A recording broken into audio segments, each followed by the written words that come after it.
Good morning. The story I have for you today is called The Sneetches, written by Dr. Seuss.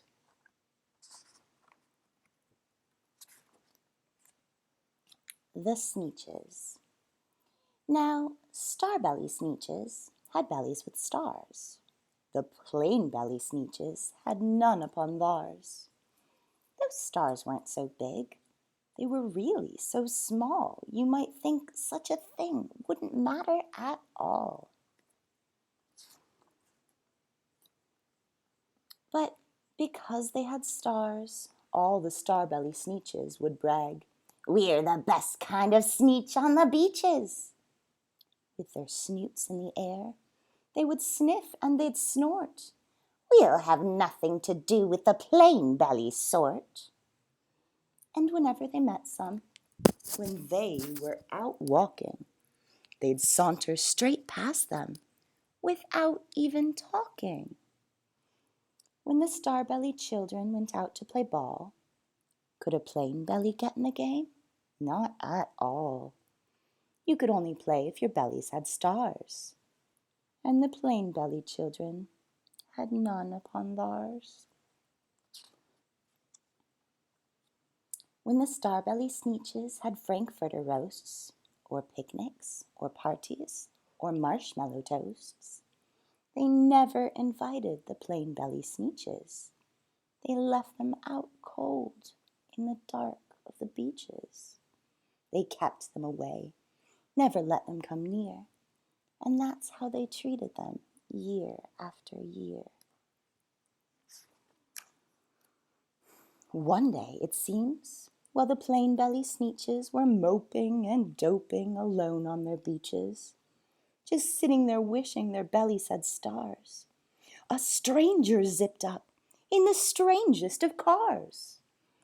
"My friends," he announced, in a voice clear and keen, "my name is Sylvester McMonkey McBean, and I've heard of your troubles. I've heard you're unhappy, but I can fix that. I'm the fix-it-up chappie. I've come here to help you.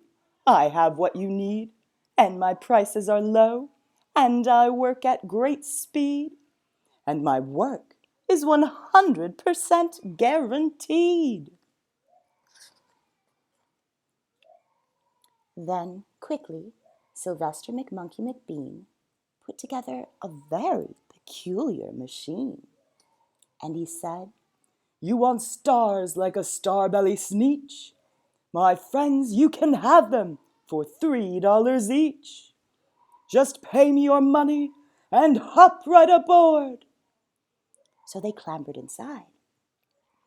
Then the big machine roared, and it clonked, and it bonked, and it jerked, and it burked, and it bopped them about. But the thing really worked. When the plain belly Sneetches popped out, they had stars. They actually did. They had stars upon theirs. Then they yelled at the ones who had stars at the start. "We're exactly like you. You can't tell us apart. We're all just the same now, you snooty old smarties. And now we can go to your Frankfurter parties." "Good grief," groaned the ones who had stars at the first. "We're still the best Sneetches, and they are the worst. But now, how in the world will we know?" They all frowned. "If which kind is what, or the other way round?" Then up came McBean with a very sly wink, and he said, "Things are not quite as bad as you think. So you don't know who's new who. That's perfectly true. But come with me, friends. Do you know what I'll do? I'll make you again the best Sneetches on beaches, and all it will cost you is $10 eaches." "Belly stars are no longer in style," said McBean. "What you need is a trip through my star-off machine. This wondrous contraption will take off your stars, so you won't look like Sneetches who have them on theirs." and that handy machine, working very precisely, removed all the stars from their tummies quite nicely. Then, with snoots in the air, they paraded about, and they opened their beaks, and they let out a shout. We know who is who! Now there isn't a doubt! The best kind of Sneetches are Sneetches without! Then, of course, those with stars got frightfully mad. To be wearing a star now was frightfully bad. Then, of course, old Sylvester McMonkey McBean invited them into his star-off machine. Then, of course, from then on, as you probably guess, things really got into a horrible mess.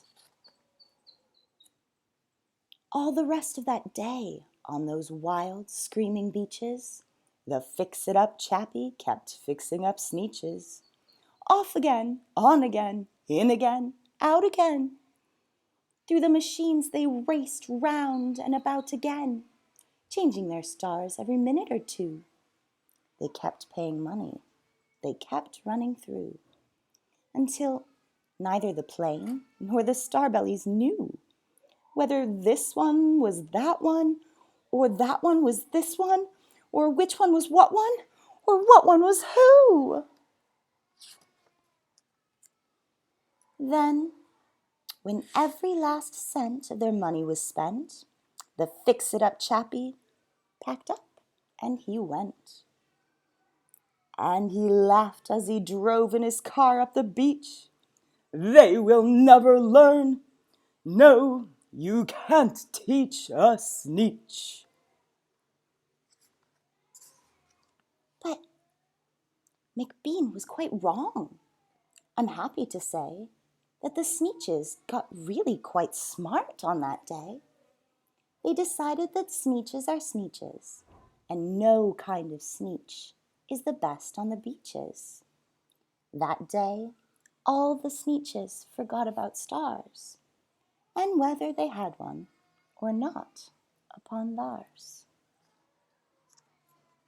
The end.